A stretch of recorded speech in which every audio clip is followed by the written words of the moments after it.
আসসালামু আলাইকুম সবাইকে। তো এই যে এখন হচ্ছে আজকে সকালবেলা একদম, আমি তো প্রতিদিন সকাল সকাল রান্না করি। তো এখানে বোয়াল মাছ রান্না করতেছি বড় কড়াইতে, যেহেতু মাছটা বেশ বড়, মাছগুলোর পিসগুলোও বড়, ছোটোটাই দিলে ভেঙে যাবে। তাই একদম লাস্টের রান্নাতে আপনাদের সাথে কালারটা অনেক সুন্দর হয়েছে মাছের, এই জন্য একটু আপনাদের সাথে শেয়ার করতেছি। তো বোয়াল মাছটা হালকা করে ভেজে নিয়ে তারপর একটা টমেটো দিয়েছি, দিয়ে পরে রান্না করছি সবজি ছাড়াই। তো প্রতিদিনের রুটিন এটা আমার, প্রতিদিন সকালে আগে দুপুর রান্নাটা করতে হয়, পরে নাস্তা খাই 11টা বাজে 10টা বাজে। তো এই যে এখন রান্না শেষ, জিরার ফাঁকিটা দিয়ে দিলাম।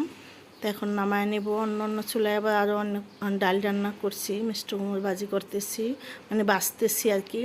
তো এখন হচ্ছে জিরাটা দিয়ে কিছুক্ষণ চুলায় রেখে দিবে, এই যে নামায় নিব।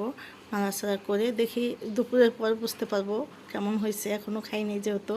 তো এই যে দেখেন কালারটা খুবই সুন্দর হয়েছে। তারপর সাথে ছিল ডাল, আর ছিল এখন হচ্ছে ভাত বেজে নিব আমার হাজব্যান্ডের জন্য। এই যে বাটিগুলো নিয়ে আসছি, প্রতিদিনের সকালের রুটিন এটা আমার, হয়তো বা সপ্তাহে একদিন মিস হয়। তারপর আবার ছেলেরটা থাকে। এই যে এখন মিষ্টি কুমড়োগুলো চাকচাক করে বেজে নিতেছি। এটা চিংড়ি মাছ দিয়ে রান্না করার ইচ্ছে ছিল, কিন্তু দুইটা অ্যালার্জির কারণে আর রান্না করি না। তো আল্লাহ হাফেজ সবাইকে।